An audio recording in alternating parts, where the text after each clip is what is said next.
के लिए मैं अपनी सारी उम्र जिंदगी एक एक पल एक एक सांस में आपके प्रति आप लोगों के ऊपर निछावर करूं, ये भी हमारे लिए लगता है कम पड़ेगा। साथियों,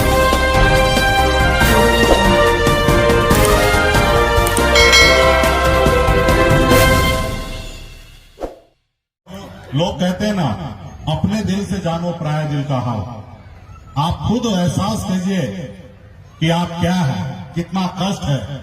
उसी तरीके से दूसरे लोगों को भी जिंदगी में उतना ही कष्ट होगा जो चीज करने में। क्योंकि मैं खुद एक गरीब परिवार में, जिस परिवार में पिताजी मछली मारते हैं, दादाजी मछली मारते थे, ऐसे परिवार में मैं जन्म लिया। मैंने नजदीक से गरीबी को देखा, महसूस किया, एहसास किया कि बचपन में 10 रुपया का भी कितना महत्व था। उसके बाद बेहतर जिंदगी बनाने के लिए घर परिवार रिश्तेदार सबको छोड़कर मुंबई जैसे शहर चला गया, जहां पे दूर दूर तक मेरे खानदान के कोई भी व्यक्ति नहीं थे। मैंने वहां पे संघर्ष किया, मेहनत किया, मजदूरी किया। वो हर गरीब आदमी को जो काम करना चाहिए था वो काम मैं वहां पे मैंने किया। कभी कभी भूखा भी रहना पड़ा, पब्लिक शौचालय में जाना पड़ा। मैंने हर कष्ट को झेला, लेकिन ईमानदारी मेहनत के दम पर अपने पूर्वज के आशीर्वाद से, आप लोगों के आशीर्वाद से मैंने हमेशा आगे बढ़ने का काम किया। और मुंबई जैसे शहर में एक निषाद मल्ला का बेटा बिहार से गया हुआ, वहां पे मैंने अपनी कामयाबी का झंडा मैंने गाड़ दिया। और फिर मैं एक समय आ गया, बेहतर जिंदगी जी रहा था। जो दुनिया के जो लोग अमीर लोग होते हैं, जो बेहतर जिंदगी जीते हैं, वैसा मैंने जिंदगी जीने लगा। कहीं ना कहीं तो मैं धीरे धीरे गरीबी को भूल रहा था। लेकिन फिर मैं 2010 में बिहार आया, अपने लोगों के पास गया, देखा, फिर मुझे फिर से एहसास हुआ और फिर लगातार अपने लोगों के लिए काम करने लगा। 2014 में अपने समाज के हक अधिकार के लिए लड़ाई लड़ने लगा और वो लड़ाई में आप लोगों का भरपूर सहयोग रहा। आपने पूरे बिहार को बता दिया कि अगर बिहार में अगर कोई मेरा एक नेता है तो वो सनत मल्ला मुकेश सहनी मेरा नेता है। जितना मेहनत मैंने किया, जितना पैसा मैंने खर्च किया, उससे 10 गुना ज्यादा खर्च आपने किया। आज जैसे गुरु पूर्णिमा के अवसर पर, वेद व्यासी की जयंती के अवसर पे आपने लाखों रुपया खर्च किया है, पंडाल बनाया, सारा चीज आपने किया है। लेकिन उसको उपयोग तो मैं कर रहा हूं, मैं भी अपनी बात को रख रहा हूं। अब मुझे लगता है कि सबसे ज्यादा बात मैं रखूंगा और सबसे ज्यादा बात मेरा आप सुनेंगे। तो इसी तरीके से पूरे बिहार में हमने तो अपना व्यवस्था किया कि मुझे कहीं जाना है तो हेलीकॉप्टर का खर्चा हो या गाड़ी का खर्चा हो, मैं उनका पूरा करता था। लेकिन आपने मेरे आने से पहले लोगों को लाना, मंच बनाना, सभा कराना, लोगों को खाने पीने की व्यवस्था कराना, खाने की व्यवस्था नहीं है तो कम से कम पानी की व्यवस्था करना। अगर जितना हमने खर्च किया उससे कई गुना ज्यादा, 10 गुना ज्यादा खर्चा आपने किया। जितना मैंने मेहनत किया उससे कई गुना ज्यादा मेहनत आपने किया। मुझे तो कहीं पे एक सभा में जाने के लिए पटना से हेलीकॉप्टर में बैठा और किशनगंज अगर जाना है तो 1 घंटे में पहुंच जाता था। भागलपुर जाना है तो पौने घंटे में पहुंच जाता था। लेकिन लोगों को अगर घर से निकलना है, मान लीजिए कि पटना से किसी को भागलपुर जाना है तो उसको 8-8 घंटा 7-7 घंटा लगता था वहां पे पहुंचने में। तो मैंने जितना कष्ट किया इससे ज्यादा कष्ट आपने किया। आपने धूप में रोड पर खड़ा होकर झंडा लेकर इंतजार करने लगे। किसका इंतजार कर रहे हैं? तो हम अपने नेता को इंतजार कर रहे हैं। तो आपने मुझे सब कुछ दिया, हमने बगैर मांगे हुए आपने हमें दिया। सिर्फ मुझे इसलिए आपने दिया क्योंकि मैं ईमानदारी के रास्ते पे चल रहा था।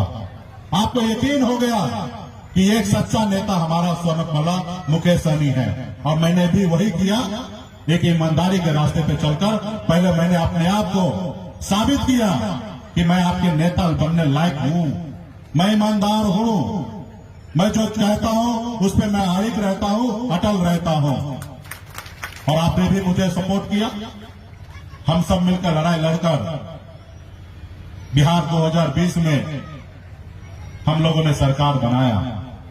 खैर अभी मैं इस सरकार पे बाद में आऊंगा।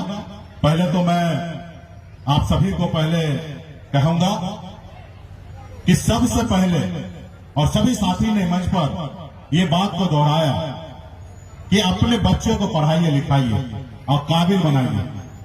जब तक आपका समाज पढ़ेगा लिखेगा नहीं और काबिल नहीं होगा ना, कि आज का जो संसार है ये कलयुग है। यहां पे ये समय, इस संसार में सब अलग अलग समय का दौर आया। अकाल भी कभी कभी आया है, जो हम सुनते आ रहे हैं कि लोगों को खाने पीने के लिए व्यवस्था नहीं था। लेकिन ये दौर जो है उस सब दौर से कठिन दौर चल रहा है अभी। ये दौर मुझे लगता है कि इससे पहले भी नहीं आए होंगे, और मैं भगवान से मनाता हूं कि ये दौर आगे भी कभी नहीं आए इस धरती पर। आज लोगों का स्वार्थ का दौर आ गया है, लोभ का दौर आ गया है, अपने लालच का दौर आ गया है, अपना पराया को नहीं पहचान पाता है, ऐसा दौर आ चुका है। यहाँ पे भाई भाई को काटने के लिए आ गया, भाई भाई को लूटने के लिए आ गया। ऐसी दौर आज से 30 साल 40 साल पहले ऐसा आप नहीं देखते होंगे। कोई भूखा प्यासा अगर आपके गांव में आ गया रहता होगा तो आप उसको खाना खिलाते होंगे और सोने के लिए बैठने के लिए जगह देते होंगे। लेकिन आज का जो दौर है, अभी दूसरे प्रदेश से दूसरे गांव से कोई आ जाए तो आपको लगेगा कि ये चोर आया है, इसको अपने घर पे बैठाएंगे नहीं, खिलाएंगे नहीं और इसको सोने के लिए जगह नहीं देंगे। अगर सोने के लिए जगह देंगे तो रात में ये चोरी करके चला जाएगा। ये ऐसा दौर आ गया है।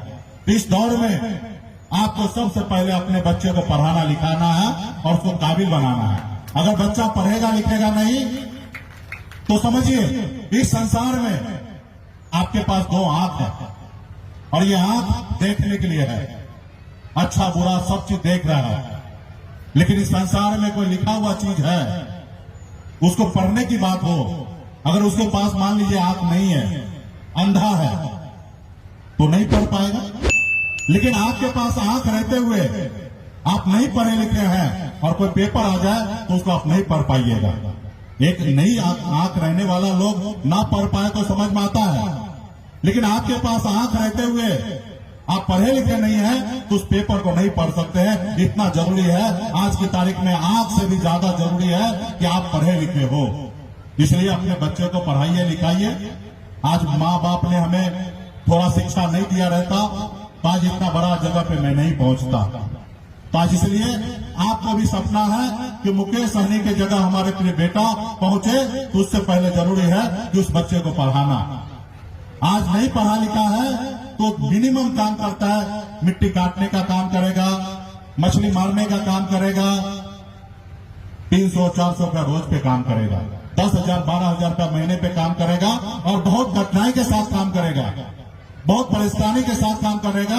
और वही बच्चा पढ़ा लिखा होगा तो एसी बंद कमरे में जाके कंप्यूटर पे बैठकर 25-30 हजार रुपया महीने का, कम से कम 25-30 हजार रुपये का तनख्वाह पे काम करेगा।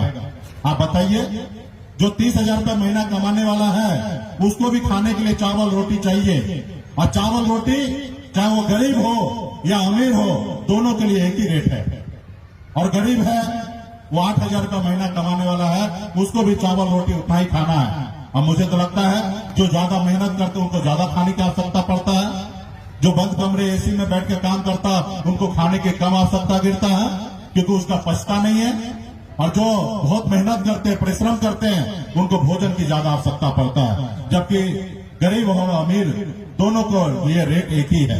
इसलिए बच्चे को पढ़ाइए लिखाइए और आपस में भाईचारा बनाइए और अच्छे अपना और पराये का ये पहचान कराइए। इस संसार में आपके अपने लोग भी होंगे और पराये भी, और जो बहुत सारे लोग होंगे जो पराये हैं लेकिन अपना आपको बोलेंगे, लेकिन सच में वो आपका अपना नहीं है।